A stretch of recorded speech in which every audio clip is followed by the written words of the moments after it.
পুরুষ কিসে আটকায়? কেউ বলে রূপে, কেউ বলে গুণে, আবার কেউ বলে রূপবতী চাইতে ভাগ্যবতী হওয়া জরুরি। আবার কখনো কখনো তো এটাও শোনা যায় যে পুরুষ মায়ায় আটকায়।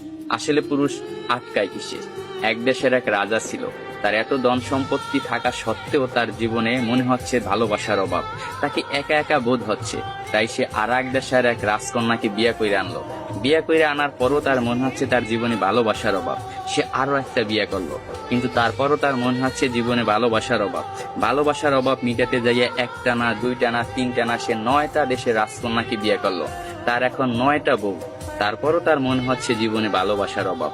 এট লাস্ট সে তার প্রধান দাসীর প্রেমে পড়ে গেছে। 9টা বউ থাকা সত্ত্বেও রাজা যখন দাসীর প্রেমে পড়ে গেল, এটা সমাজ মায়া নিল না। তার বউরা তো একেবারেই নিল না। তার বউরা রাজাকে প্রশ্ন করলো, এমন কি জিনিস আমাদের ভিতরে নাই যেটা ওই দাসীর ভিতরে আছে? আপনার যদি বউ দরকার হয়, আপনি অন্য কোনো রাজার মেয়েকে বিয়ে করবেন, আপনি দাসীকে কেন বিয়ে করবেন? তখন রাজা বলল, 9টা বউ থাকা সত্ত্বে আমি রাজা হইয়া দাসীর কেন প্রেমে পড়লাম, এটা শুধু আমি তোমাকে না, পুরো বিশ্বকে দেখাবো। এটার জন্য আমি কালকে বড় একটা অনুষ্ঠানের আয়োজন করা হবো। ওই অনুষ্ঠানে আমি প্রমাণ করাই দেব আমি রাজা হইয়া কেন দাসীর প্রেমে পড়লাম। পরের দিনকে একটা বড় অনুষ্ঠানের আয়োজন করা হলো। ওই অনুষ্ঠানে 10টা থালা ছিল। 10টা থালা 10 রকমের সম্পদ দিয়ে ভরপুর ছিল। কোনটায় টাকা, কোনটায় সোনা, রূপা, হীরা, মুক্তা ইত্যাদি ইত্যাদি দিয়ে 10টা থালা ভরপুর করা হয়েছে। 10টা থালা ভরপুর করার পর রাজা সবাইকে বলল, এই 10টা থালায় 10 রকমের সম্পদ আছে। আমার 9 জন বউ এবং আমি যাকে ভালোবাসি আমার দাসী, এই টোটাল 10 জন, যে যে থালাটা ধরতে পারবে সেই থালার সম্পদ তার। এই কথা শোনার সাথে সাথে তার যে 9টা বউ ছিল দৌড়াইয়া যাইয়া এক একজনে এক একটা থালা ধরলো, কিন্তু তার যে দাসী সে দাঁড়াই ছিল, সে কোনো প্রকার থালা ধরলো না। তখন রাজা প্রশ্ন করলো তার দাসীকে, কি হলো, তুমি সম্পদ কেন ধরলা না?